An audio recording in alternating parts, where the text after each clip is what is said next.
Hopefully. Okay, we're live All right. with Maria G as a guest. I'm going to pull it up on YouTube. And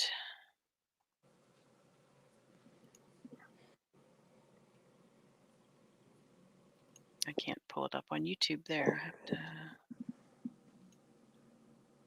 switch.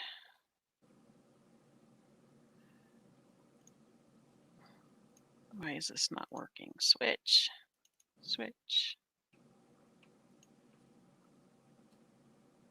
There we go.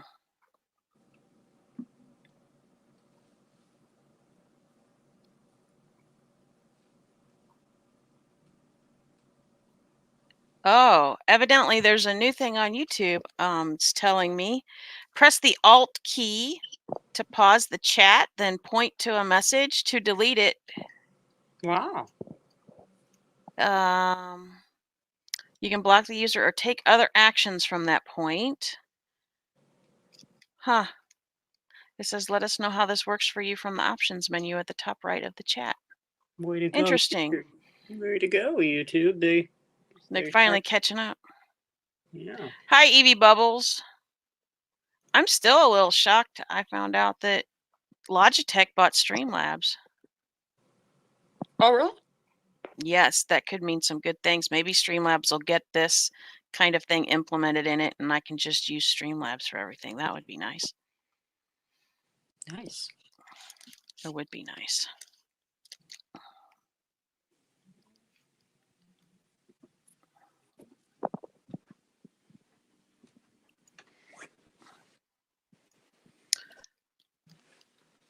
Okay.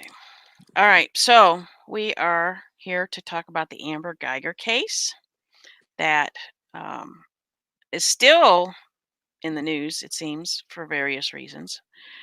Dallas police officer was in error, went into an apartment that she thought was hers and shot and killed the person that lived inside the apartment.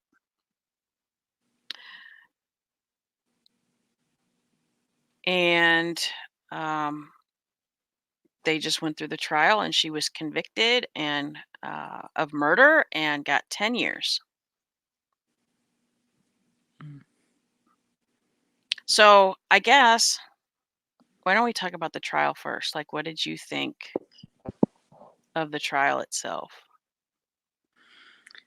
I think there was a lot of talk about stuff that had nothing to do with what happened.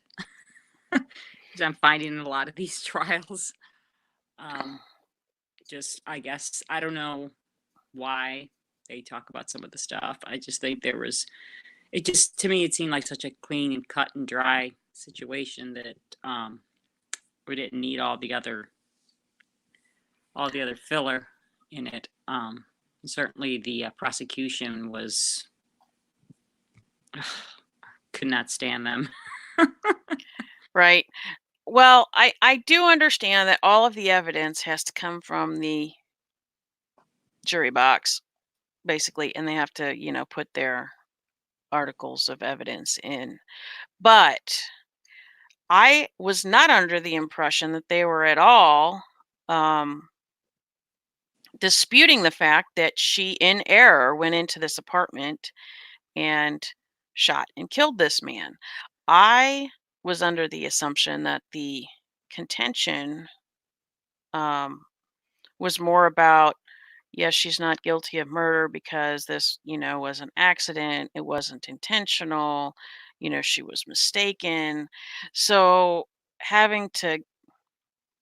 seriously, having to listen to, like you said, all the little details of, like, they went over and over about, did the body get moved?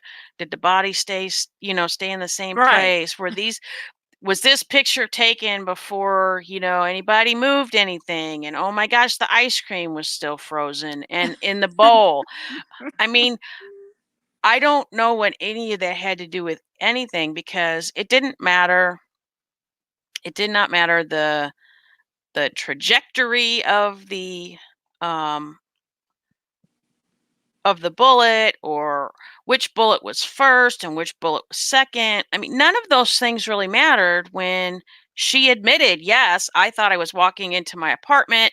I put the key fob in. It went in and the door opened without me having to turn the handle, and I thought somebody had broken in. So I mean, like, she admitted she went in there and, she thought she was being burglarized, and this man came at her and she killed him, right? Right. So her claim was more self-defense, even though they did throw that crime of passion in there, or that passion thing that they did at the end. Um, so I didn't understand why we needed to, like, have five people verify, about the ice cream in the bowl, or yes, we lifted his feet, we rolled him over, but we didn't move his body. And this picture was like, I mean, Would it none of that. surprise you? Yes. Would it surprise you that you wrote down that you moved the body? What is that got to do with anything? The guy Right. was. Who remembers every little detail? And you know how many people they go to? The guy that came in, the cop that came in to take care of it. You know how many places they go to and stuff? How's he supposed to remember? And it was what? How long ago was it? I'm like, seriously, I don't know what that had to do with it. Now, when this trial first started, I thought it was about. I thought it was going to be about where she did it on purpose, that they were going to try and prove that she did it on purpose. And that's where all these other things later on, when they start talking about the texts and how, oh, she was racist and stuff. I thought it's like it seems like they brought that in after the fact, all the way at the end, which is like, okay, so what are you trying to say, that she was racist, and so she went in there and shot him because he was black? I mean, what does that have to do with anything? That's why I thought in the beginning of this trial, I thought that's Right. what we were going to try and prove, that she went there on purpose because she didn't like the guy, and so now she's going to pretend that she's on the wrong floor. Which in my mind, right away, I was like, "There's no way a police officer is going to do that, because they'll ruin their career. Why would you blatantly ruin your career like that? That's Right. stupid." So I don't know. Well, and then on the flip side, I think one of the things that did kind of upset me, we saw a lot of legal arguments going on about questions that were allowed, and testimony that was going to be allowed or not allowed. And um, I was really surprised that the one Texas Ranger that um, we listened to be interviewed by the defense attorney in front of the judge, because they were trying to get his s- certain parts of the testimony allowable, um where he did basically the criminal investigation, um to see if they were going to, if they found any, fault in her, in what happened, and how his investigation, they didn't find, they had originally arrested her for manslaughter, but then their investigation, did not find her culpable, that it was, a complete and utter travesty of error. But hi, Lisa. Loopy Lisa's here. Everybody say hi. Hey, Lisa. Um, but he also said that it was his personal and professional opinion that she was justified. And not that any of that was upsetting to me, that that wasn't allowed in. What upset me, and what I don't quite understand why they didn't allow it, is, uh, how is it that, um, he obviously is a police officer, he's a criminal investigator, so he has experience and he's a Texas Ranger, so he has experience in these, um, areas of, having these moments of intensity as a police officer and everything. And he said, "You do Mhm. get this you Yep. do get this tunnel vision.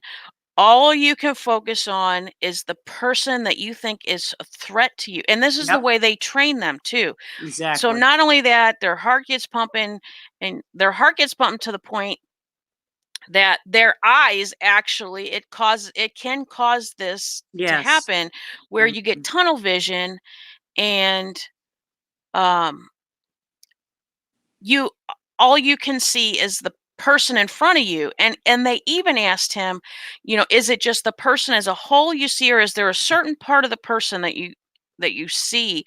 And he's like, well, in an incident like this, it would be the person's hands, because the person's hand, we're taught in the police academy, and any training that they get as a police officer, that their hands is the threat. If you can see their hands and their hands are not threatening, then the rest of them are is not, obviously, because if they have a weapon, they're not going to hold the most people are not going to hold a weapon or a gun in their foot and shoot you that way. Right. So if you're tunnel visioning to somebody's hands, and they're coming at you like this, all you're seeing is their hands, or maybe it was down by his side or something, and all she saw was one hand that was maybe doing something. I can totally understand how the mistake happened. I did not understand why they considered that prejudicial and didn't allow it. Um, I thought that, I don't know, if I was on that jury, that seems to me a piece of information that I would feel would make me more informed in, as her being on the her being on the other side as a police officer walking into a situation and deciding to go in, which is a whole nother discussion. Um, but seeing that and shooting him and not being able to see that she's in the wrong apartment, it makes more sense to me that you would not see that you're in the wrong apartment. Right. Right. As opposed to a civilian and stuff. Yeah. Right. Exactly. Exactly. So like when the prosecution was talking to the other people that were coming up there and saying they come into the wrong apartment or and wrong floors and stuff, but you didn't shoot anybody, did you? Well, what? Well, they never made it into the apartment. That's the whole thing. Well, the That's one the whole guy thing. did. No, The one guy did where he came in, he saw the purse and stuff. He's like, "Oh my, oh, that's right. That's stuff. right. Roommate must have somebody over and stuff." But you didn't shoot anybody. Well, first of all, he didn't have a gun. Right. Shoot anybody. Stupid. And second of all, he's not a cop. That his first instinct wouldn't be to shoot somebody, wouldn't be to pull a gun out towards somebody. But with the cop, and she seemed to be the kind of person that did everything by the book. She even she carried the stuff in, because she was at home. She didn't have to be carrying the stuff in like they taught her how to do it in the academy. But what was she doing? She said, I was carrying all my stuff in, the way I was supposed the way they trained us to carry everything, to always have your hand free. So she always did this, everything by the book. She seemed like a kind of person that did everything by the book. And also to me, it seemed like she was always with the partner. And now this is a situation where to her it was a threat. And what it the mind is a very tricky thing. They say the mind, you can your mind can to make you believe all kinds of things that aren't real. But if you believe that this is a threatening situation, then it's a threatening situation to you.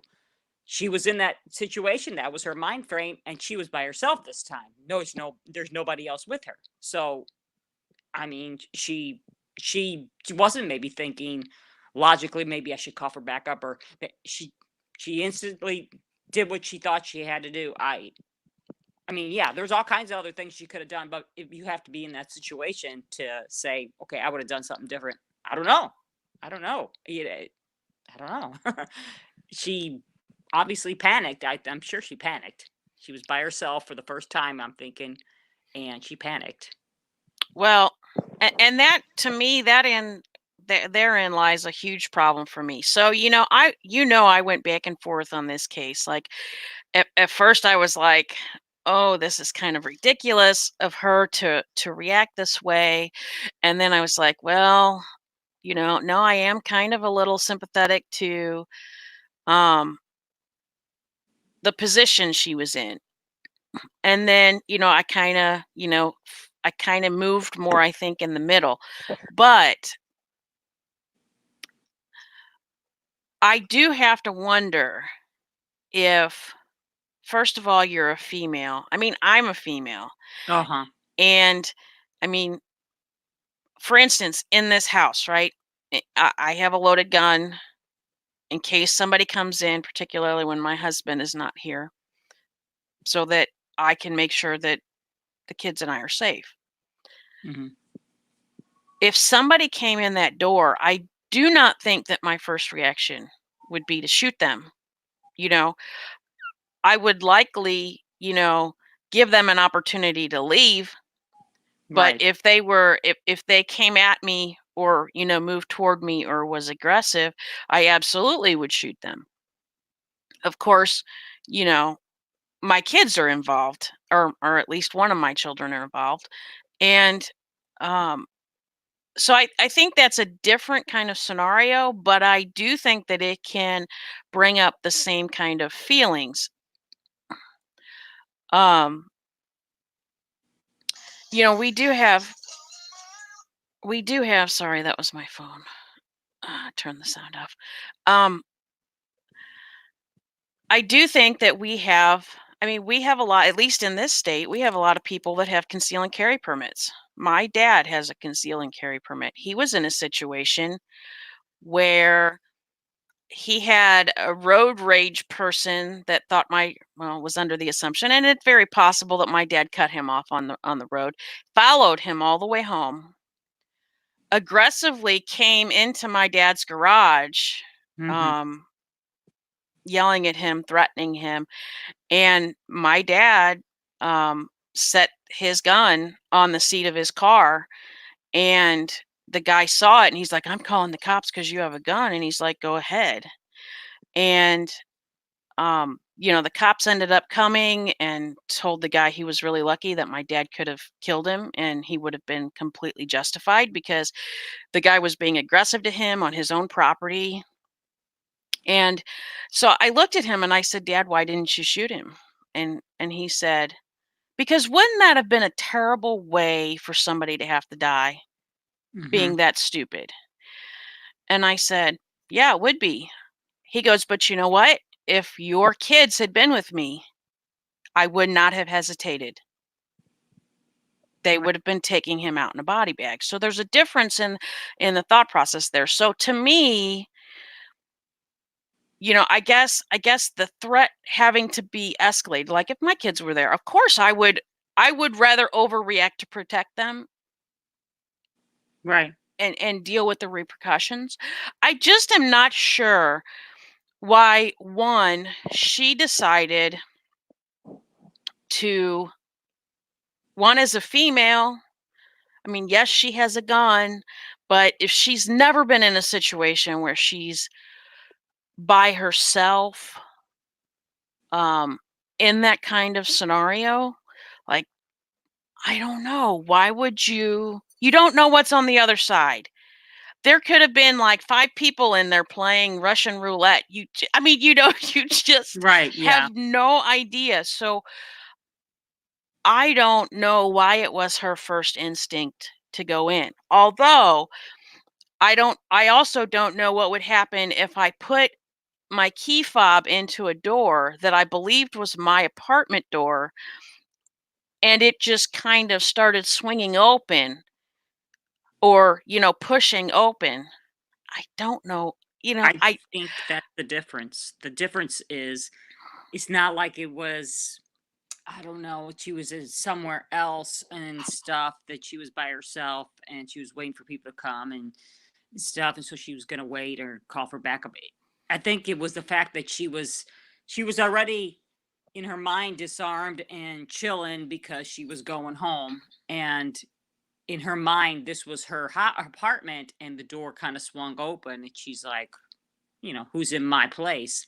That's why she wasn't thinking, I'm going to call for I'm going to stay here and call for backup and stuff, because she right. was now on a call. It was her apartment, so she was already in her mind disarmed, and And then she's like, "Oh, somebody's in my apartment." Well, your first instinct, my I know it probably wouldn't be a good idea, but I would be first thing I want to do is who's in here. I'd be going in. I'd be Right. going in. Kind of like Hey, curiosity I'm a little killed the crazy. cat. Yeah, I'm a little crazy. I'd be You like, are a little who is crazy. who's in here? And stuff. I mean, we had a situation. My husband and I where we were living in on apartments before we moved to this house, and this lady, we were on our the bottom apartment, and the girl apparently had an argument with her boyfriend and climbed the balcony outside and jumped down to our balcony, and then was knocking on our sliding glass door. And we had fallen asleep on the floor watching television, so we wake up to this lady staring at us, freaky. So we unlock the door, and she comes trucking in with her boots and snow and stuff, and comes walking through and stuff, and walks out and has been screaming and walks out our front door. And some crazy stuff and stuff. So she walks back up to the apartment and stuff, and then we hear this loud bang, and I'm like, oh my gosh, he shot her. That was my first instinct because it sounded like a gunshot and stuff. So I'm trucking out and stuff, and I'm like, I gotta go see what is she okay and whatever and stuff. My head's like, oh no, you're not, because my first instinct was like, I'm gonna go up and see what's going on. So I don't know, that would have been my first instinct to go in and find out who's in here, and stuff. So maybe that was her instinct, was to go in and stuff, and she had then she got into the cop tunnel vision thing, like that guy with the other cop was saying, and then he was obviously coming at her because he's like, "What are you doing in my place? What's going on here?" and stuff.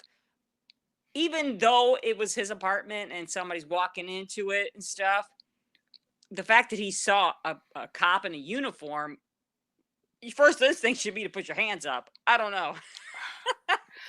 You would Right. think.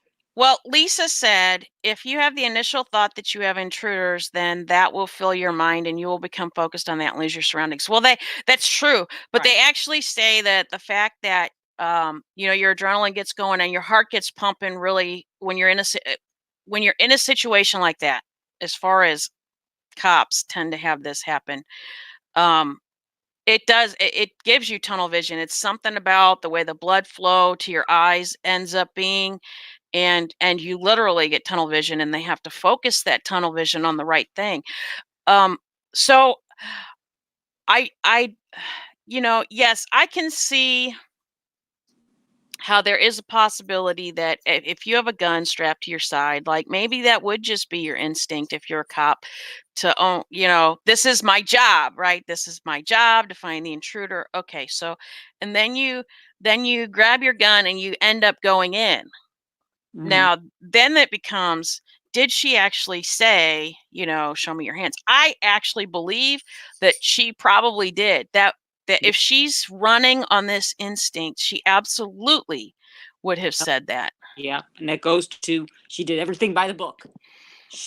When she was talking up there and she was describing what they learned and where how they had to carry everything, I totally believe that she said, show me your hands, because she's doing everything by the book. She seems like the kind of person that's probably a little OCD-ish, and I am too, that she was going to do everything by the book. Everything she had been taught, she did by the book. And so I'm sure, I bet my life that she said, show me your hands. But he has gotten up, he had his earbuds on. Who knows if he even heard what she was saying and stuff. He was chilling and stuff. And he's going towards her like, hey, what are you doing in my place? What's going on? And so all she's seeing is him coming towards her. He ain't showing his hands. And her first reaction is, again, she's a cop, but she's also a woman. I'm sorry, but there is a distinction between a woman and a man. I know they wanna say no, there isn't, but I don't care, cop or no cop. She's still a little bitty petite woman and stuff. And here's this guy coming towards her. We had a situation here in our subdivision where this lady posted on our app here that some guy followed her home to her house because she was right down the road here and there's a school, and she happened to go around him, and he apparently didn't like that because he thought she did something wrong, and he barreled down and chased her all the way down to her house, and she was hysterical and stuff. you know it was a guy going after a girl. I mean, your first instinct is to panic and stuff. And this guy, he was going towards her. He wasn't stopping. Had he stopped and put up his hands, I'm not saying, obviously, I'm not blaming the victim by any means, but he had stopped, put up his hands, I don't think she would have shot him. If he had stopped and not gone towards her, but he was coming towards her. Well, and that's the thing. The way that the prosecution kind of described that scenario based on really what the judge kept saying and why a lot of evidence about the bullet trajectory and all that stuff was not allowed in, because they didn't have good information on that. I mean, they just didn't. They didn't know which shot was first and which one was second. They didn't know how much of the stuff was moved. They didn't know if where his shoes were or his flip-flops were, if that was really where, he ended up going down from. I don't know. Seems to me if he had a bowl of ice cream and he was watching TV, because he actually paused the TV, because that did come out. He paused the TV. I'm thinking he's probably jumping up ready to attack some man that's coming into his apartment. Uh, You know, that and the lights were down too, because I was like, well, how is she didn't notice? They're surrounded, but then it would make sense if she got that tunnel vision that she wouldn't have noticed that the stuff around. It wasn't until after she shot him, and then she turned on the lights, and she's like, "Oh crap, this is not my house. This is not my apartment," and right. stuff. And then that's all she kept saying. It was like she was in shock. Obviously, she was in shock. She was in shock, and everybody made a big deal. Okay, first, because Lisa's saying something that actually has to do with what we were just talking about. She was on her own without her partner, and that probably added to her fear and disorientation. All of a sudden, she's in a situation she would never usually be in. Right, which is one of the things we had previously discussed. The fact that she is by herself, and honest to goodness, I mean, none of us really know how we're going to act. We think we might know, but we really don't know given the situation. Us short, feisty people probably, we would probably run in. I mean, you just don't really know unless or until it actually happens to you. Right. Right. I'm kind of an inquisitive kind of person, so I would, I probably wouldn't be a good idea, but I would, yeah, I'd want to know who's here, what's going on, you know, act first, think later. Probably not the best thing to do, but I do feel like the prosecution played down the scenario in which, I mean, think about it. If we were in our house and the kids and I were here and my husband was sitting on the couch, watching TV, and all of a sudden he heard somebody, coming in the door. I mean, the people who have a key to our house would be letting us know they're coming over before they're just walking into our house. He would be jumping up off the couch, running in to go, and I can only imagine.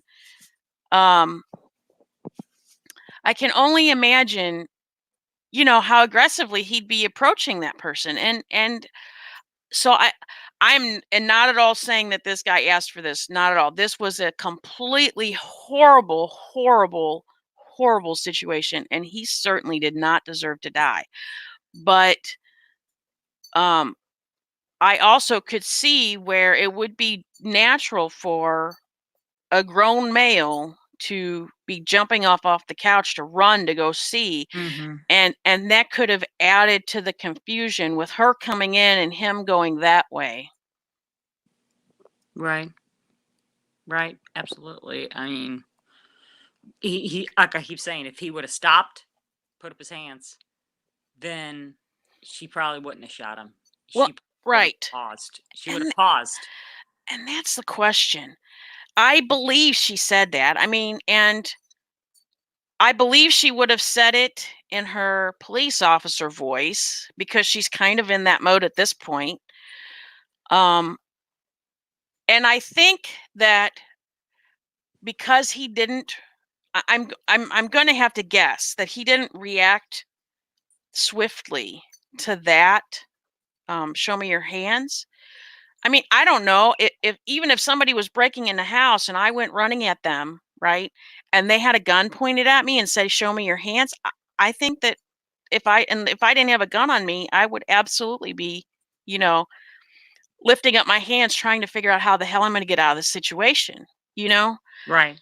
I don't think I would continue to go at that person because I would need, you would think you would need a moment to think about, okay, now what am I going to do? Because now we've added a, a very deadly weapon into the situation. But also, somebody yelling like that is typically not a criminal, they're typically a cop. Right. Right. Right. And that's just it. He not maybe he got the tunnel vision. He got tunnel vision, not a cop tunnel vision, but did he not see that she had she still had her uniform on, for Pete's sakes? Did he not see that she had her again? But the lights were kind of dimmed down, so I don't know. He was chilling and stuff, and he was also they say, well, she didn't smell the marijuana smell and stuff. Well, again, she was probably in the zone and stuff, and apparently there was a few people in that building that were indulging in that kind of stuff. So who knows what? I don't know. What did they find that he had any of that in him? I don't remember. I don't think they ever argued that wasn't that he hadn't been smoking, because that was one of the things that the prosecution did point out. How would she have not noticed this big billowy smoke and smell the marijuana? I mean, So to say that would say that he had been smoking. absolutely. So if he was a little And maybe he was smoking enough to be having the munchies, and that's why he got the ice cream. And maybe he wasn't in the um the best frame of mind either for reacting properly to the situation. right, right, absolutely. I mean, I have to say, I mean, I am I am surprised they found her guilty of murder. I would not have had a problem convicting her of manslaughter. mhm. Um, but the way that the judge read the instructions, it seems to me that most manslaughter is considered murder in Texas. So, but Yeah, I yet think they it's have yeah, this, because but yet they have this wide. I mean, but then a lot of states, if you get convicted of first degree murder, like it's like an automatic life without parole sentence. But yet Texas, you get convicted of murder, and then you have like anywhere from 5 to 99 years, or you can put them you can give them life. So that was kind of a little odd to me too. right, right. Well, I know the prosecution was arguing that, well, manslaughter is when, it's not that you were going into somebody else's house. It's if somebody's coming into your place and you shoot them and blah blah blah. But Well, like the defense said at the end, and he's like, I don't think we're ever going to see a case like this no. again. This is very rare. So maybe it's cause to maybe that law maybe needs to be amended a little bit. I don't Right. know, but this is a really rare situation, the freaky situation. Right. You're not going to see this kind of happening again unless, well, of course they did. They said they changed all the apartment. Now the apartment's all lit up like a Christmas tree, but Well, and that's it too. Like the obviously the apartment complex is very culpable in this. I mean, you can't really, convict them for any kind of crime. However, right, I do think that his family should sue them for wrongful death. And I think they should get a significant amount of money out of that, because it's not like this was one isolated case of somebody accidentally walking to the wrong apartment believing it was their apartment. It was multiple people, and some people time and time and time again did it. right. And the prosecution, I think, I don't know. I feel like maybe the prosecutor, but maybe that lawyer is looking to be elected for something. I really don't know, because like he was making this big dramatic scene about this red mat, right? Like, Yeah, how could you not see this? Okay, how many of us look at the ground when we walk to go into our door? Like, man, no, you're coming home from work, you're in a hurry to get in and, like, maybe go to the bathroom or change into your comfy clothes. sit down and have something to drink, maybe dinner, whatever. But like the last thing on your mind is looking to make sure that what the building or the room that you think is your house or your apartment is And it's yours. right, and it's all what your mind believes. Here, and another stupid story, because I have plenty. After I had my son, my friend from work, Megan, was taking my mom. She had offered to take my mom and drive her up here every day to come and help me with the baby and stuff. And my mom and my parents had just been here. That's that Saturday, that night. My parents had just been here. Just had been there that Saturday. This is Monday morning. My friend Megan comes and she makes mistakes and she drops my mom off at the next door neighbor's house. Okay. And my mom gets out of the car and says bye. And she knocks on the door and nobody answers the door. And so my mom isn't, she's like, she looks at the door and she's like, it's kind of like the lady that talks about how she's going down the hall. And she's like, oh, well, that's different. Well, there's an explanation for that. She goes, oh, Maria got a new door. Okay. This is set from Saturday to Monday. Maria got a new front door, mind you. And so she sees this truck in the driveway and she goes, oh, my mom calls my husband Pedro instead of Patrick. But anyway, so she goes, oh, Pedro's truck is here. That's weird and stuff. And so she goes and she opens, it opens on my neighbor. Had somehow left the truck unlocked. And so she sits in there because it's a little chilly in the morning. And she says, well, I'll just wait here. Eventually she'll answer the door. And she's sitting in my neighbor's truck. And stuff. And my neighbor finally looks out and sees her in the truck and comes out and goes, I think you want the house next door. She's like, oh, I'm sorry. And so when my friend comes that evening, she goes back to my neighbor's house and pulls in the driveway. Okay. I know my friend's been here before, but she's convinced that that's the house and stuff. And so my neighbor comes out and goes, you want the house next door. And so she's like, oh, I'm sorry. And so it's like, so your mind can say, oh, well, your mind can make an explanation about things. If you're convinced, it's how convinced you are. And your Right. mind can say, well, oh, well, this happened. Or, well, that's why. That the lady that said that you walked down the hall, she's like, oh, well, this has changed. Well, there's an explanation for that. Oh, that's changed. Oh, well, they must have told everybody to get rid of all the mats and stuff. And, Well, that's just like Lisa asked, and where the mat was, as in where the mat was. No, it wasn't about where the mat was. So the victim, his apartment evidently had right in front of the door this big red welcome mat that the prosecution believed should have been very noticeable. But I mean, let's think about this. She's carrying all her gear mm-hmm. in one arm, and well, in one arm because she keeps her gun arm free, which is, I guess that's what they do. And she's got her key in the other hand to open the door. So if you're carrying 30 pounds of equipment, who's looking at the floor? I'm wanting to get Right. inside and put my stuff down and, relax. Right. She's tired, been a long day and stuff. And I know they brought up all the personal garbage because they have to bring up all the stuff. I really don't think any of that was necessary, really, to bring up all the dirty laundry and stuff. Anybody that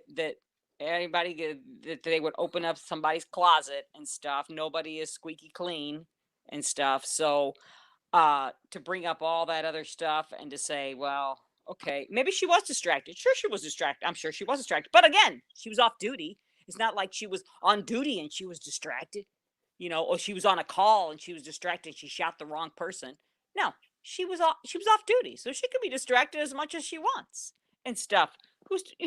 Now you're going to say she can't be distracted? She's off duty. She can be texting anybody she wants to. I don't care if it's moral to you. Moral, okay, whatever. But so what? She's off duty. She's not. She wasn't on duty. And so, well, you're a cop. You're always on duty. No, you're not. The one cop said, "No, we're not."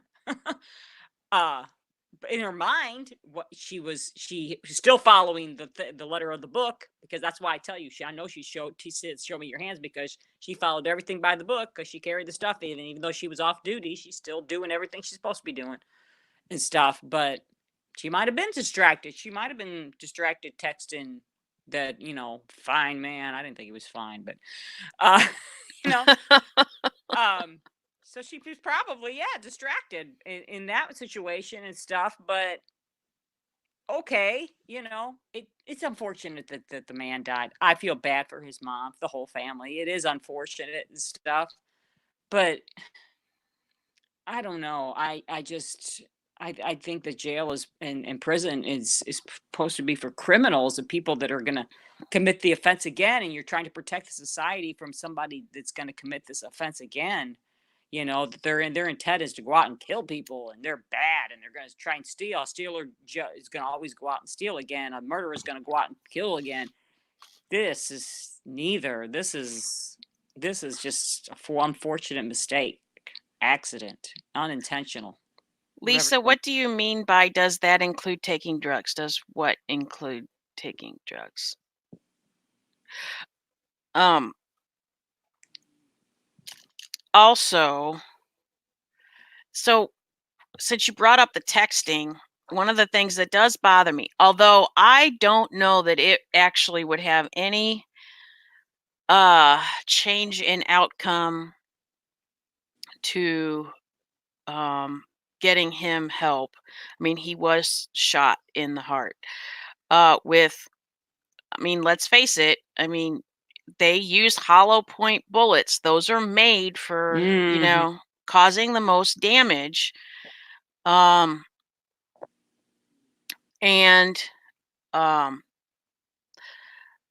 but the fact with the first aid and the fact that she was texting and obviously she had to call 911, but I also have an issue with um police officer being okay with doing whatever they like if they are off duty.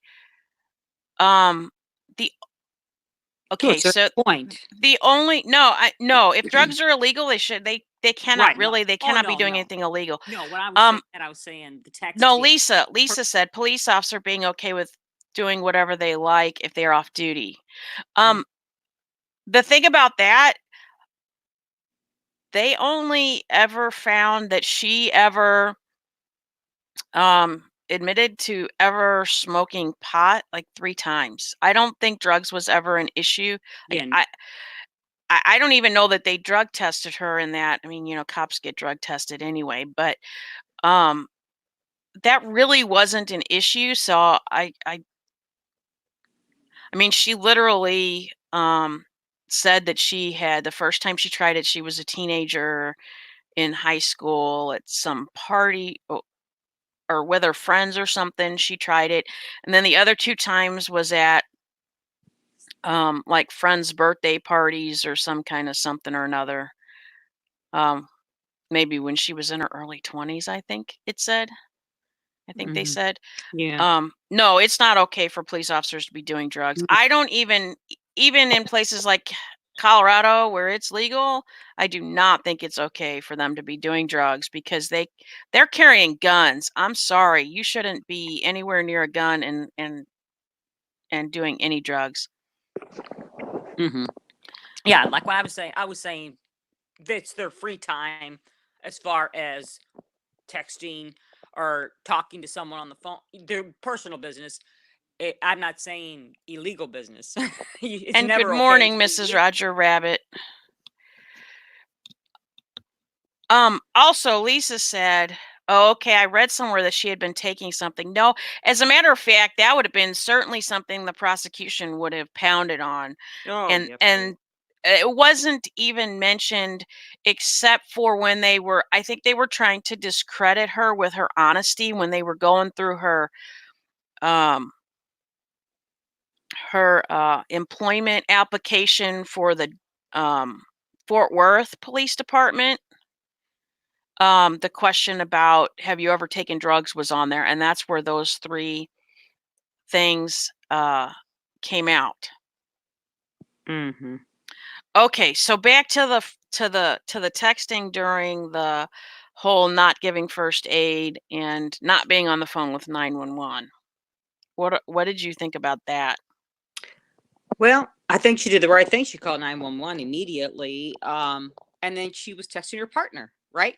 Okay, yeah, he happened to be a lover, past lover, but uh, it was also her partner.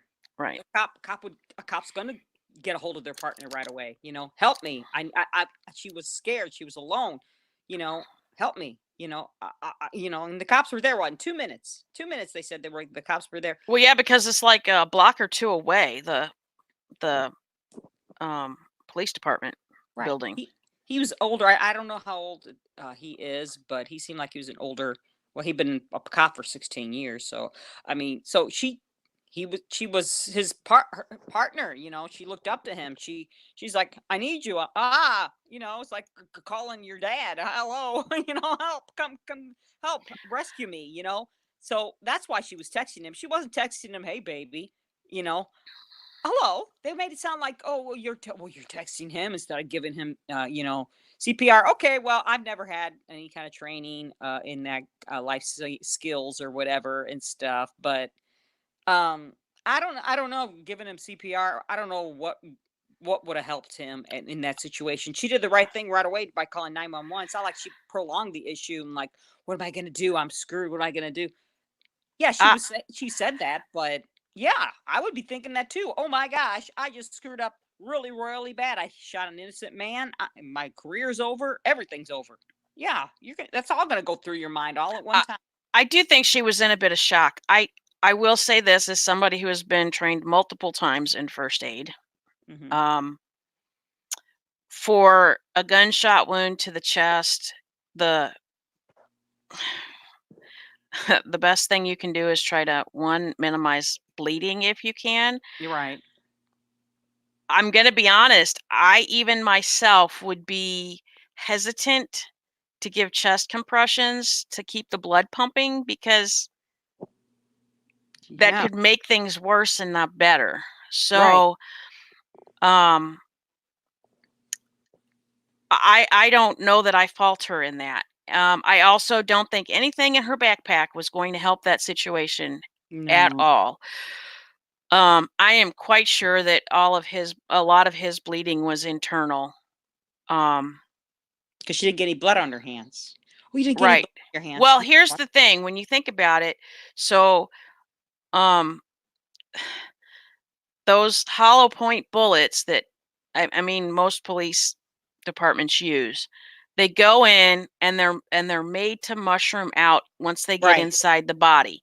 And that's because if you hit an organ, that will do the most damage, and so that will slow or stop that person.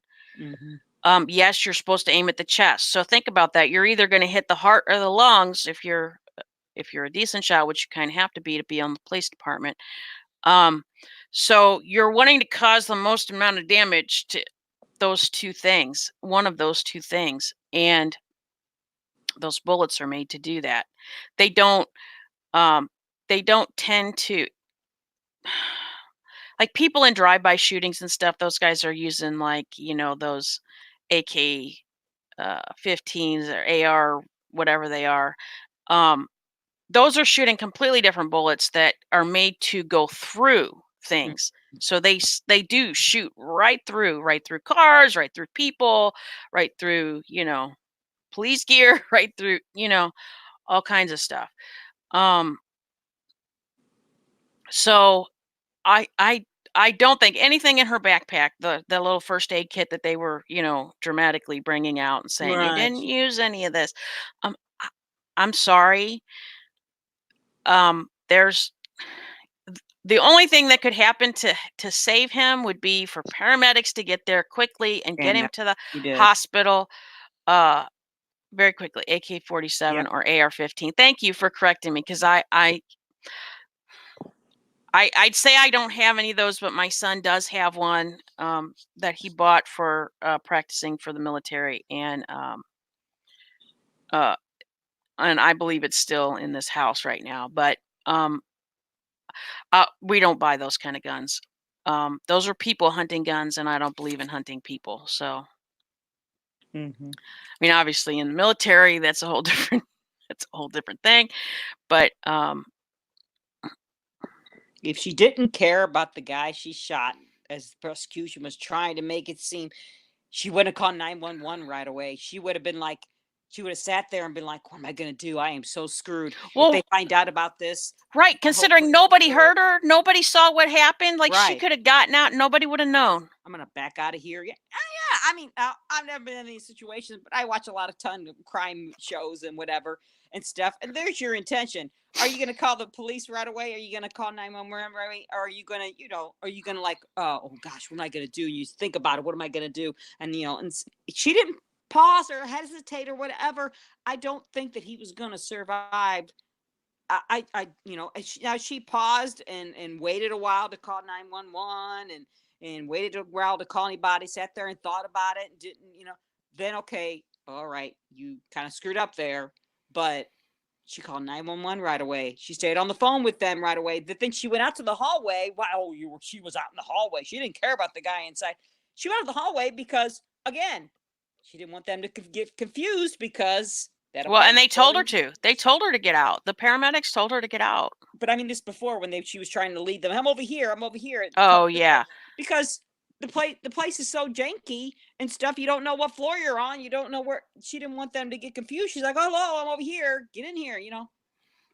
Did you ever, speaking of that, I didn't quite ever hear an explanation or get an understanding of um, how this parking versus floor thing happens. So, like, if you parked on the 5th floor, when you walk into the building, you're going to be on the 5th floor. How in the world is that not marked? I mean, every place you go, they're marking colors, they're marking, something so you know where, because everybody forgets where they parked their damn car.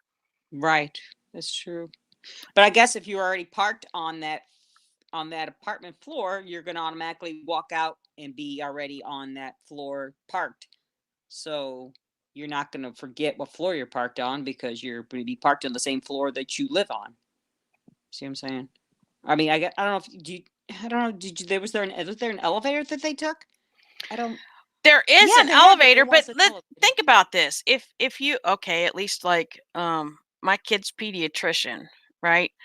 There's certain levels of the parking area there. So, like if you're on the bottom, you have to go up, and if you park on the main level, you can actually just walk right through into the building.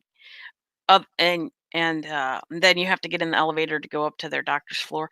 But um everything is marked. Like, it's marked clearly, like big painted, things on the concrete wall. So you know where you're at everywhere. I, I don't I Right. don't understand how they couldn't have anything marked. I mean, all of the people that got on the stand, as a matter of fact, I think even the prosecution had some of those people up there, one or two of those people from the building up there. And they even said, like, the only way you could tell what level you were parking on when you parked was if you paid attention to the first few spots that were some kind of reserved or special marked Mm-hmm. parking. What kind of ridiculousness is that? Right. Right. Lisa says, whether you knew someone may not be able to survive or not, surely human nature would compel you to try. I agree, except for I have to say, they have pounded it in our heads over here. Something happens, call 911. Something happens, call Yes. 911. So First thing I think to a do. lot of people's first reaction is to call 911. And that's another thing. I have never heard any 911 call or been a part of or heard anybody call 911 and not have that person on the other line tell them to start CPR. What was with that woman that answered that 911 call? Right. I know. She wasn't telling her to do anything like that. No. Not a thing. She was She nothing. was Not just like, it sounded like she was la la la on her break. Not, I don't know. What in the world was that about? right, because that's the first thing they tell you. You start doing this, doing that, and stuff. And it all depends on who you are too. Like this other case that we're just starting. I'm not gonna name it for now, but the guy came in and he's a doctor, right? I caught that because he said, "What did you do right away?" Well, I went right away. I went to the body and I tried to see if I could perform life saving stuff to her. He's a doctor though. He's a medical doctor. He's a surgeon.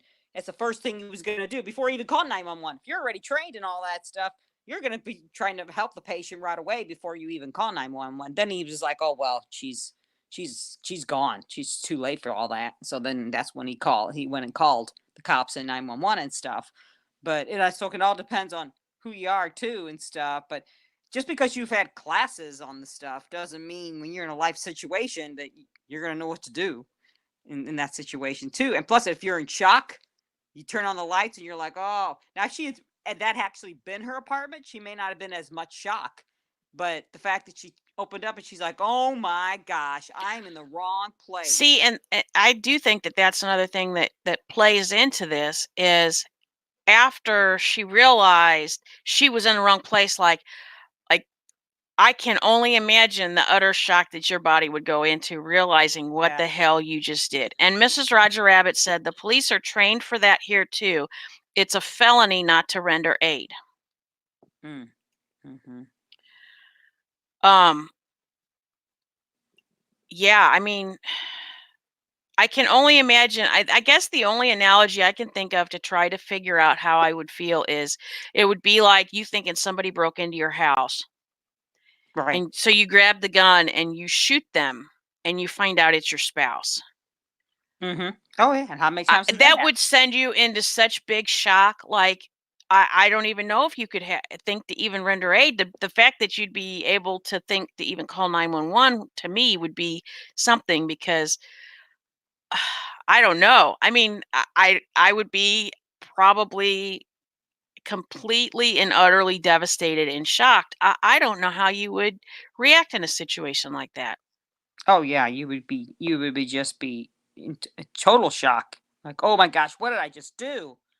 You know, right away. I mean, you're like, "Oh my gosh." She was obviously she was repeating this stuff over and over again. "Oh my gosh, I thought I was in my own apartment. I thought I was in my own apartment." And stuff. And she was in total shock. Um, it's unfortunate, for both families. So, what do you think about the 10 years?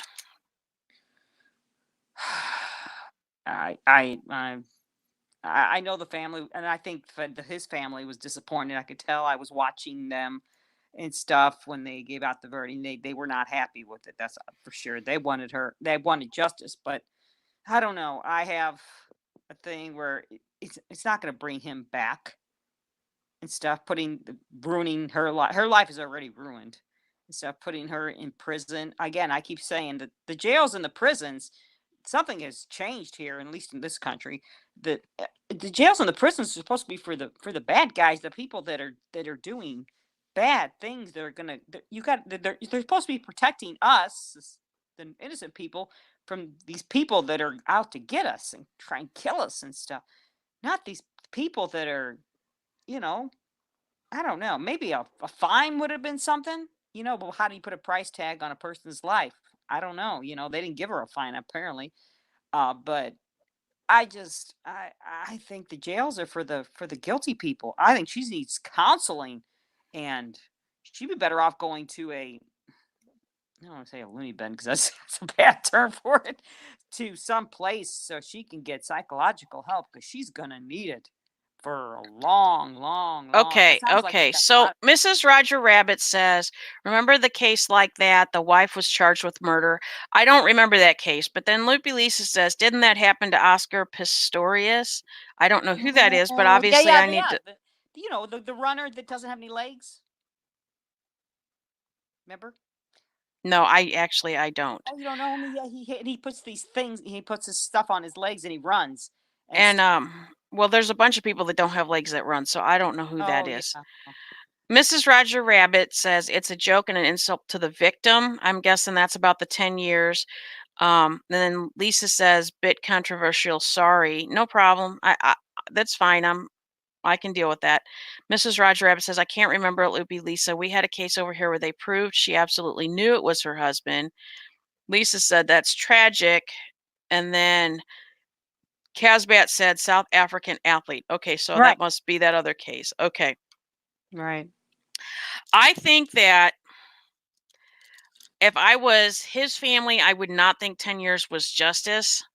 However, I think that 10 years Okay, so let's say that she had been found guilty of manslaughter instead of murder, because I honestly, I obviously it rose to the level of murder in Texas. Of course, we don't really know exactly why the jury decided on murder and not manslaughter, because manslaughter was an option.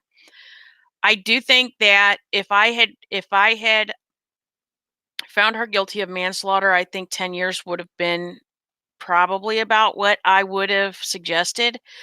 Um, and here's why. I think 10 years is probably enough to punish her, um, in that she can take those 10 years and she can figure out what she's going to do when she gets out to, um, correct the wrong, right? So she'll have 10 years to better herself while she's in jail. She is going to come out. I mean, I don't think that this was like, she should get life in prison or anything, because this was completely,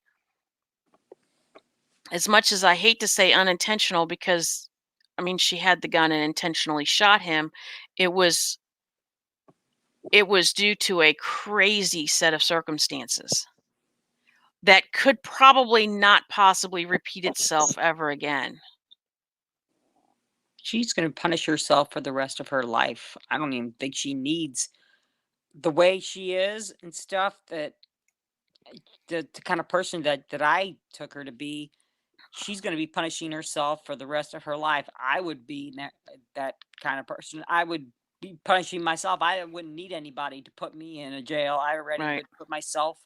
She's going to be tormented by this. She's already lost her career, which that was her life ambition. Her goal was to be a cop, and that's gone. She's done. They're not going to hire her back. She is done with that. So her life is over basically already in her mind because she's lost that. And she said she would wish to take his place and stuff. And I think she was sincere on the whole thing. I don't think she was lying up there. She was sincere in it and stuff.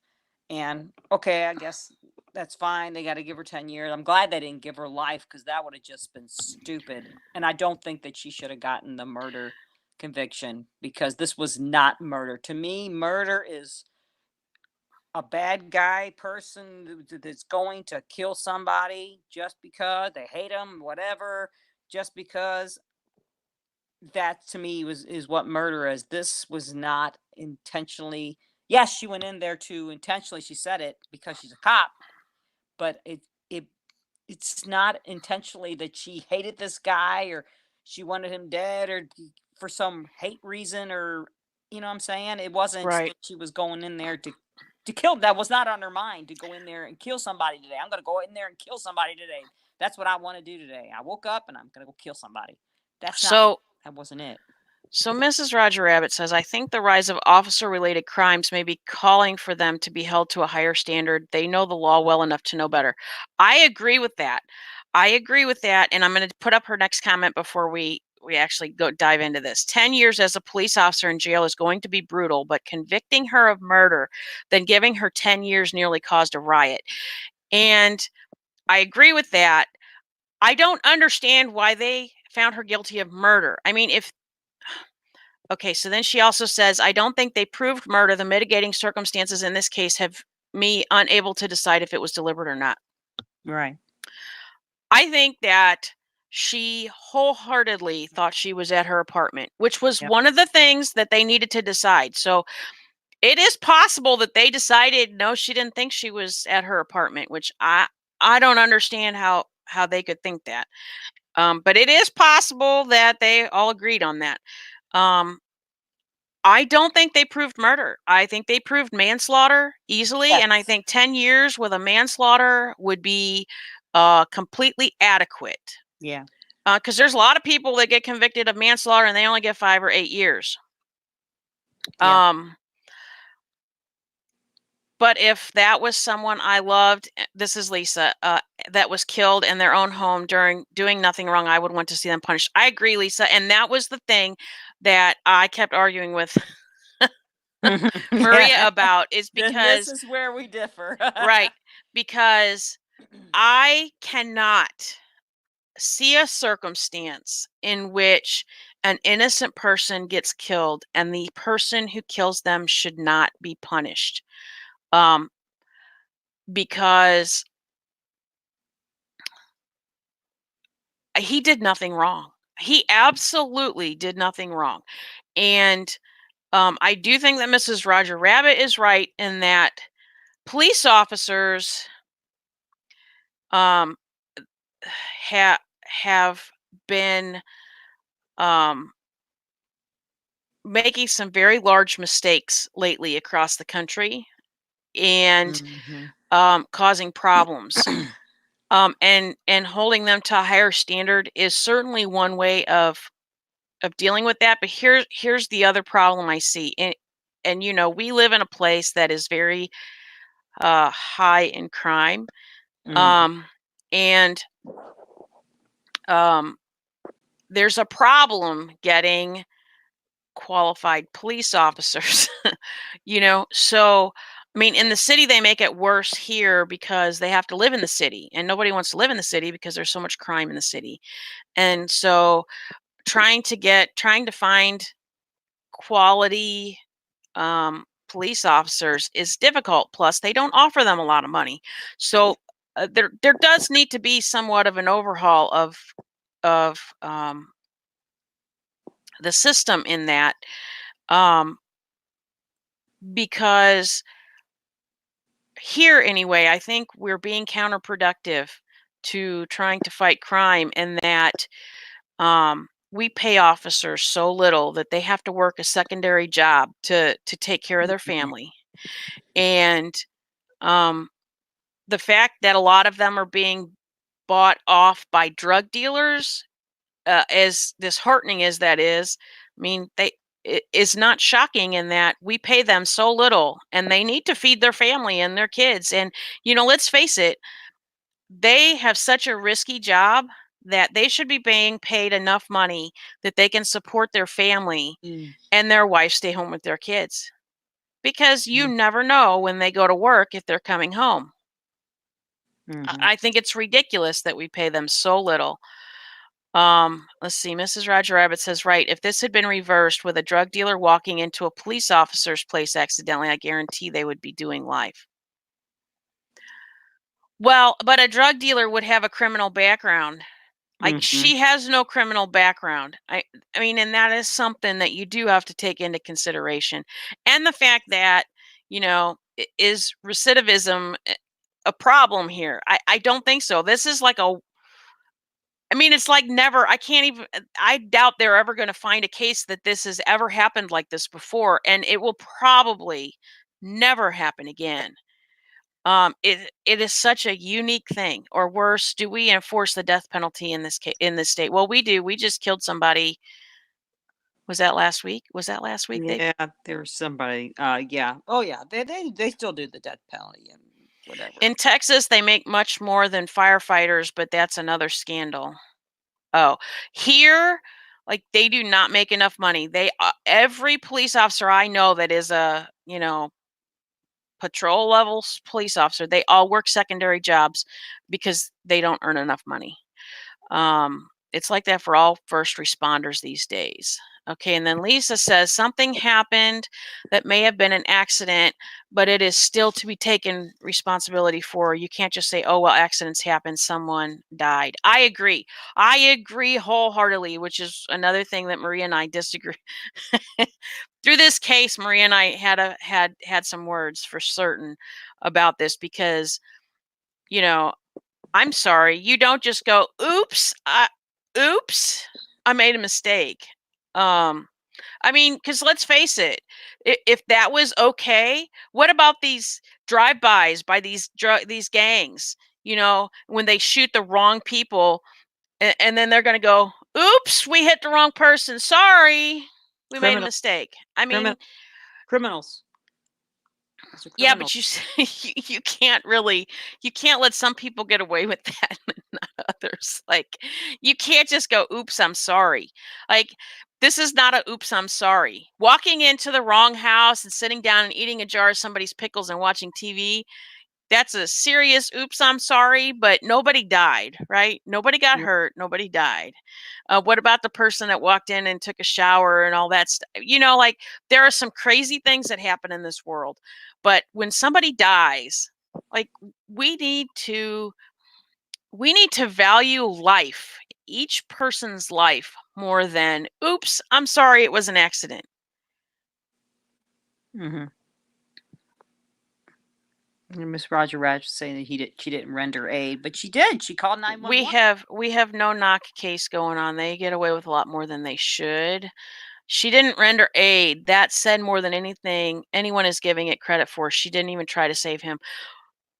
Well, first of all, she said she was doing that massage, and I can understand her theory behind that, because it is painful. And so if he was conscious, or I mean, it is possible she thought he was dead. It is possible that she thought he was dead. And it is possible while she was doing that, while she was on the phone with 911. So it could have been to see if he made any kind of motion, or if he would have acknowledged any pain. I don't think she would have just kept doing that. I don't know. I have to be honest.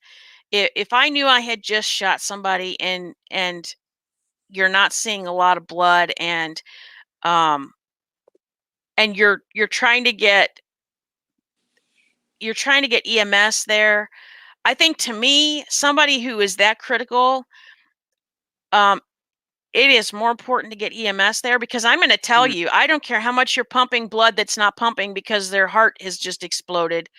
I don't know that I can fault her for that.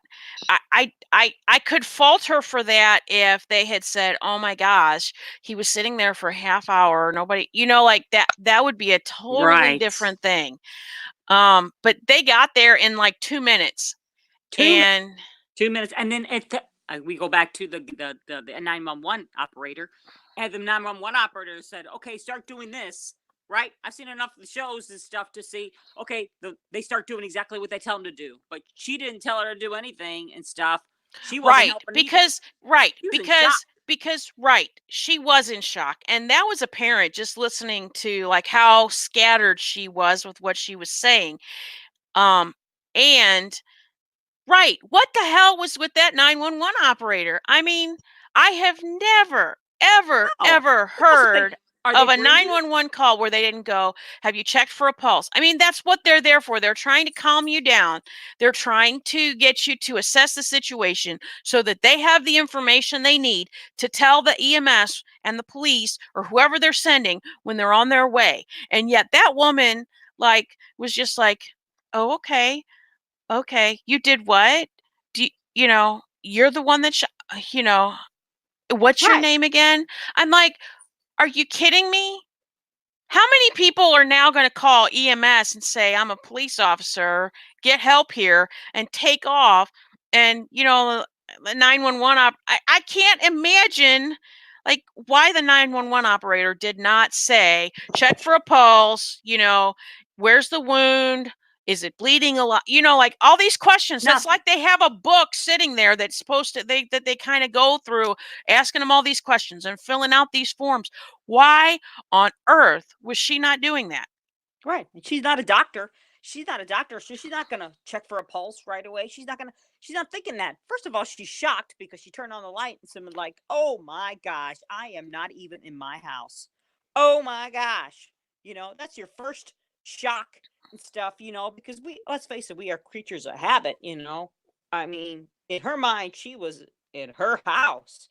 She was in her place, whatever. How many times we've gone to stay at hotels and stuff, and we wake up and we walk into the closet instead of the bathroom because we think we're here and we're somewhere else, and and because we're such creatures of habit, we don't pay attention to our surroundings. You can ask my husband. I don't pay attention to my surroundings nearly as enough as I should and stuff. Because if you're convinced you're where you're supposed to be and stuff, and so I know I scare you all the time at work because you're not paying attention. Yeah, and she turns on the lights and she's like, Oh my, oh yeah. We went to bed one night here and stuff, and we slept in the other direction, head to the bottom of the bed and feet to the, because there we had lost power, and so we had a fan going and stuff. And everybody likes this story because it's funny, but it's not funny to me. And I got up in the middle of the night to go to the bathroom. Well, I'm used to sleeping with my head on this side and my feet down here, right? So I got up and walked straight ahead and slammed my face straight into the baseboard of my bed, because I was convinced I was getting up and going that way. There's nothing in my path that way to go to the bathroom and stuff. And I slammed, I mean, with all my force, because to my mind, I had totally forgotten that I you know, had gone to bed with my head down here, my feet up here. I mean, because we're creatures of habit, and she'd only been there 3 months, but she was, she stopped on the right floor. She was going in. She was off duty. She had all this stuff she's lugging in and stuff. She's tired. She was just texting Loverboy and stuff, so her head's off in that direction and stuff. Sure, she was distracted, but again, she's off duty. She's not answering a call and she's off duty. Then that'd be a totally different situation. If she was on duty and she was distracted, then I'd be like, nail her. But she was off duty, so she can be distracted all she wants. So before I go to this comment that Mrs. Roger Rabbit made, I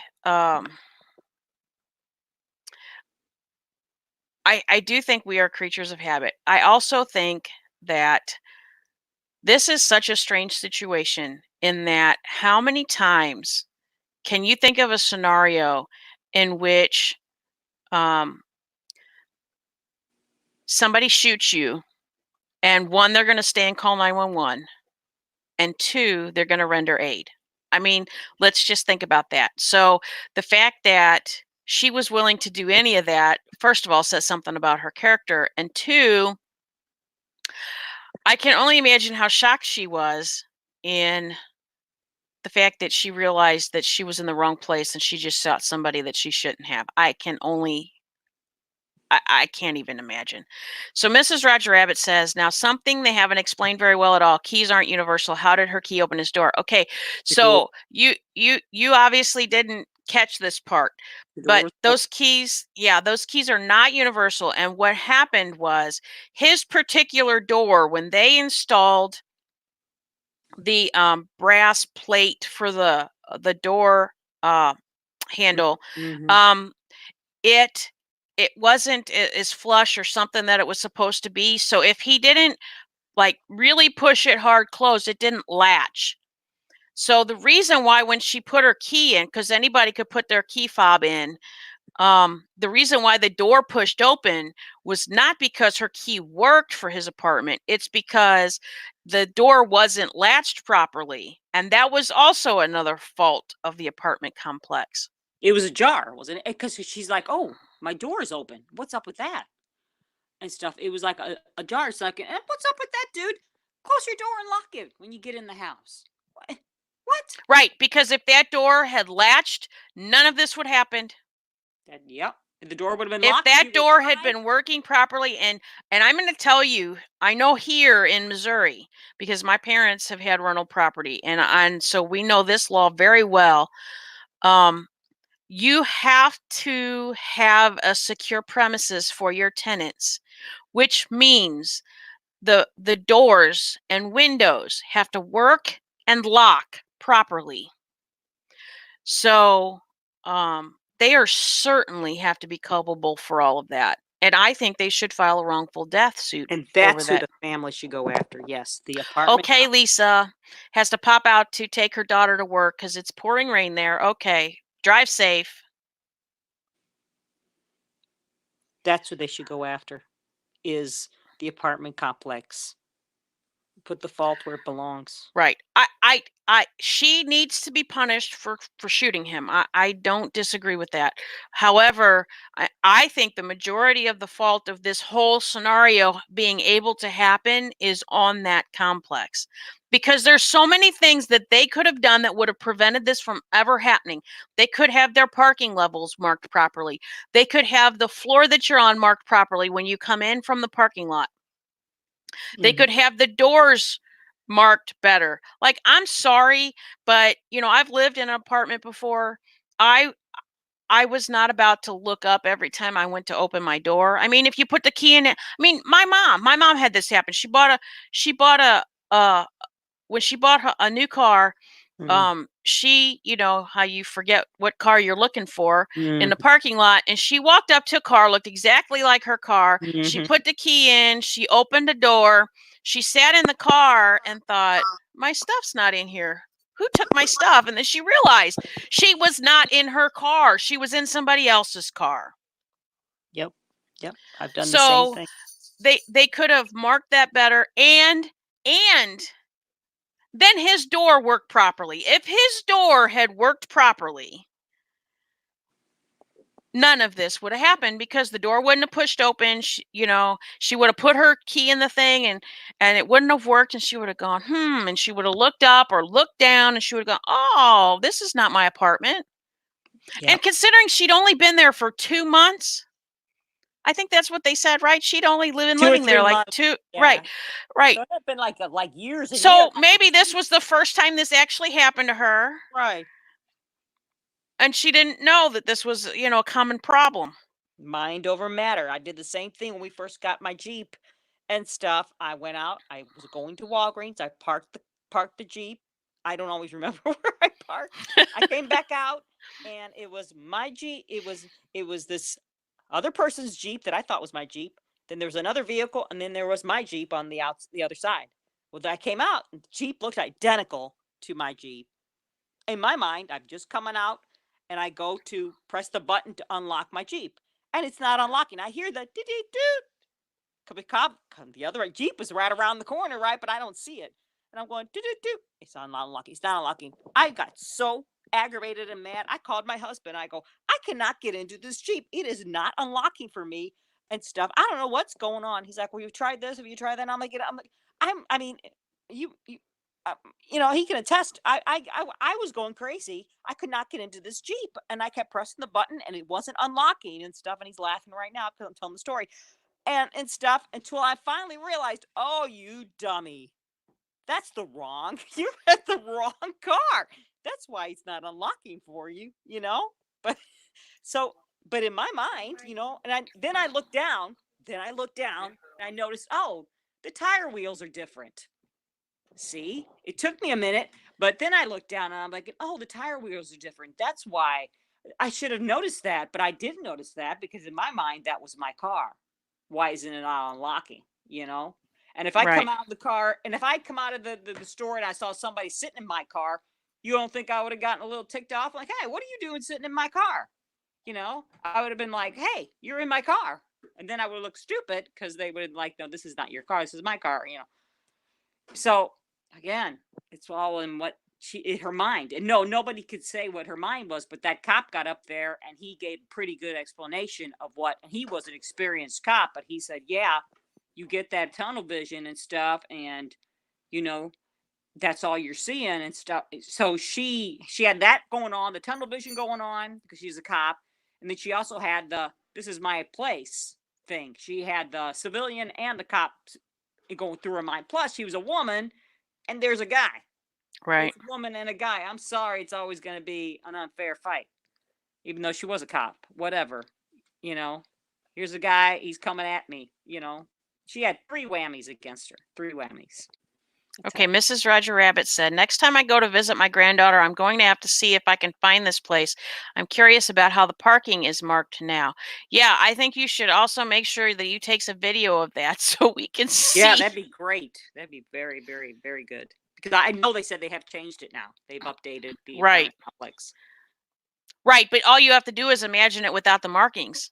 I Right. mean, and then you would know exactly how it is. In Houston, we paint the levels in different colors so it's obvious where you are. That's what they do here. Big old stripes around the poles, whatever level you're on, and on the overhang thing, like, or big numbers. They're always marked because, I mean, people naturally forget where the hell they park their car.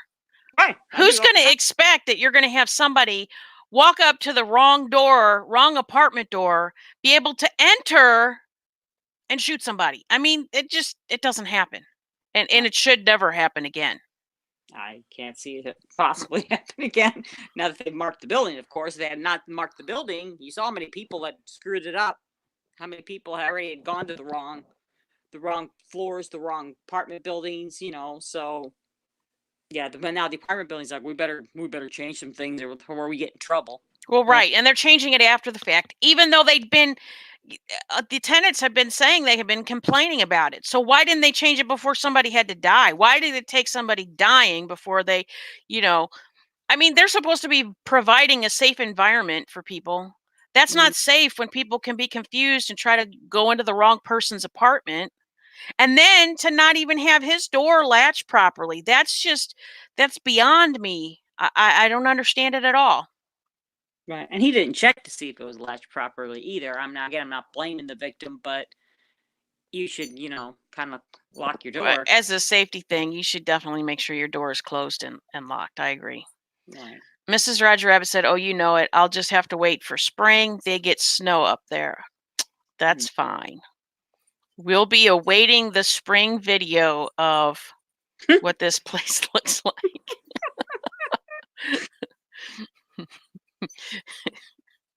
I could just see her putting on a UPS outfit trying to deliver a package. I can't find this apartment.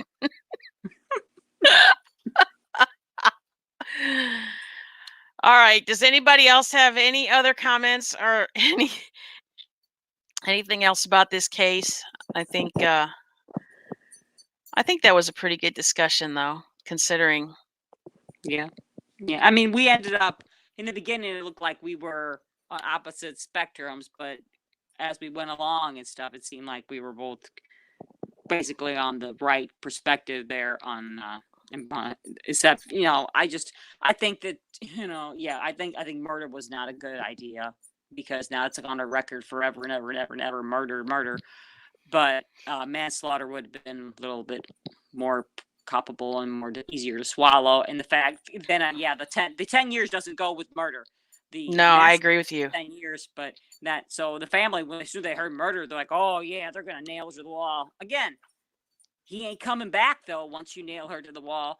And for my beliefs, the way I have believed, even if if you don't think the person's getting justice here, they will get justice someday. You don't know where and stuff. They will get justice someday. Nobody gets away with anything in this life. I don't care. They might think they are getting away with stuff, but there's judgment coming. So if truly her heart, and I go back to the heart, the intention of the heart, and her intention in her heart was not to go in there and kill that man. She would have never done that ever, hurt a fly. And that's why I go to the fact, oh my gosh, she's going to be punishing herself. Already she's punishing herself, and she's going to be doing that for the rest of her life. And then when her brother went and hugged her, I thought that was just perfect. I think that's what it should have been all about and stuff. And eventually that mother, I hope that mother can forgive her too. That whole family can forgive her and get past it and heal from it all. Because it is terrible. It's terrible what happened. But I don't know. I hope that she doesn't have to serve all those 10 years because she's a cop in a jail with hardened criminals. She's not a hardened criminal. I don't think she should be in the same place with all these hardened criminals. Certainly not. Maybe put her in isolation. That's terrible in itself, but I wouldn't put her where she can get herself hurt because they will try and hurt her. Yeah. That's Mrs. Roger Rabbit said, "I don't think she can be a police officer now, so there are long-term ramifications. I wonder if that's why the jury sentenced a little." She can't be. There is no. I don't think she cannot be a police officer ever anywhere. She is now a convicted felon, so all of those, her whole life, all of those things follow her. That's the thing. I really wonder if someday we'll find out. Maybe somebody at some point will do some kind of interview with one of the jurors.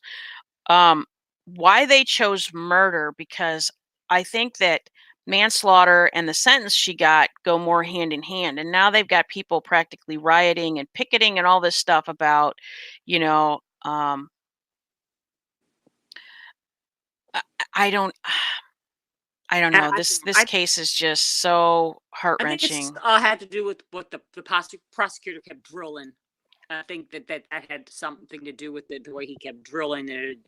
This is what murder is. The manslaughter is this. If they come in, then that's why maybe they thought that's why they couldn't pick manslaughter, because manslaughter is if somebody comes into your place and you shoot them. But this isn't that she came into somebody else's place and shot him and stuff. I think that might be why they picked the murder instead of the manslaughter. But in the prosecution, ugh. So Mrs. Roger Rabbit says, "What if she appeals and gets the conviction overturned? She resume her career?" No, No. she's done. Nobody's going to hire her as a police officer after that. And I don't know if strongly trying to appeal is really the route for her to go. I think she would be better off trying to get some kind of pardon. I think that would be a possibility if she wants to, but I don't know. I mean, No, she died too that day. She died too. That's how I see it. Her life as what she strived all her life to right. become died also. So that's her. She already has a punishment. Okay, so let's talk about real quick one more quick thing before we go. So the judge, after the brother came down, and she allowed the brother to go and hug her. Beautiful. And he told her that he forgave her. Now, mind you, this is the brother that they said they didn't know how he was reacting because he's been so quiet and reserved and holding everything in. And then the judge came down and gave her her personal Bible Beautiful. and hugged her and gave her some instruction. And now they are the one group has filed a complaint and want the judge investigated for separation of church and state. Ridiculous. I Beautiful. agree. This whole thing, if this nothing else, this showed you this had nothing to do with race. That this broke down all race barriers. This whole case broke down all the race barriers with the brother coming and hugging her at the end and forgiving her. The judge, right away you see that it's a black judge. They're going to side with the family. That clearly they're going to side with the family. It's a white cop against them black family, and in where we're living here in St. Louis, that's a big thing, big issue here going on. And so we're thinking the judge is definitely going to side with the family, but what that judge did showed that there is no color, there is no creed, there's no race, there's no anything when you are a Christian. And clearly that judge is a Christian, and that's what the Bible says. When you are a Christian, that you're no race, there's no Jew, there's no Gentile, there's no you're not black or white or anything. You're all one. And she and that brother showed what a true Christian is. And the separation of church and state has been totally abused and twisted and reversed. It's supposed to be that the courts cannot impose on the churches, and it's been changed all the way around, and so that they can throw everybody out. However, everybody, do you swear to tell the truth, the whole truth, and nothing but the truth, so help you God? And when we go to vote, let's all go vote at the churches because they're the only ones that will volunteer to work them and stuff. Right. So yeah, that was all twisted. But I thought that was just icing on the cake. Beautiful to show the family too. Forgiveness. Right. Forgiveness. I hope that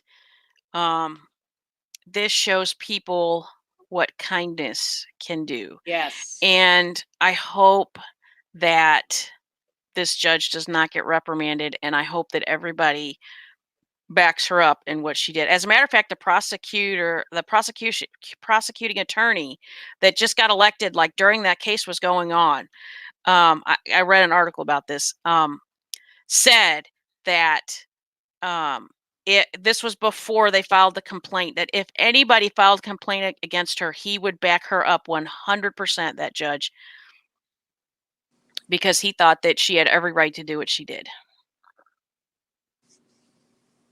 Yeah, no, I don't think that's what it was. I don't think it had anything to do with what happened and whose side she was on. She had one thing on her mind, and that was the Lord speaking through her, telling her, "This is what you're supposed to do," because I know it's happened to me. This is where you're supposed to go. Tell this person this, and that's all she was focused on. She took off her judge hat and she put on her Christian hat, and that's why she said, "This is my personal Bible.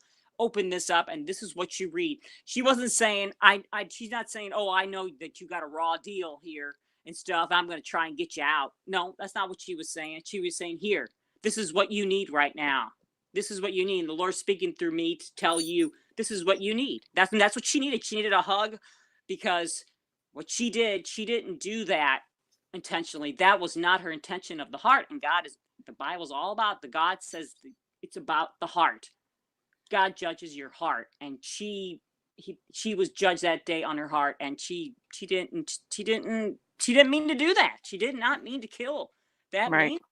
man. And that's what that judge was doing. The judge took off her judge hat. She might as well have taken off her robe, and she became she became a Christian, and she went down there and she showed what a true Christian is, and so did that brother. They showed what a true Right. Christian. And I guarantee you that mother, if she's a true Christian, she eventually is going to come all the way full circle, and she's also going to. The Lord's going to work on her too, and she's going to come to that point too. She will. It's going to take time. It hurts, but she is going to. She's going to All come right. to that point. Right. So we'll end on this note from Mrs. Roger Rabbit. Faith has been sitting on the bench since the very beginning of justice systems. People need to get over that BS. Our laws are based on the 10 Commandments. Can't get around that. I Amen. agree. That's Yep. right. All right. All laws are based on them. Yes. This has been a great discussion, and thank you for coming on again and having this discussion. Everybody who came, thank you for coming. Make sure you hit the thumbs up. Subscribe if you haven't subscribed, and we will probably have a very interesting discussion coming up next. So make sure you subscribe if you're not, and hit the bell so that you can see more of this content. And we will see you guys next time. Thank you. Bye. Bye.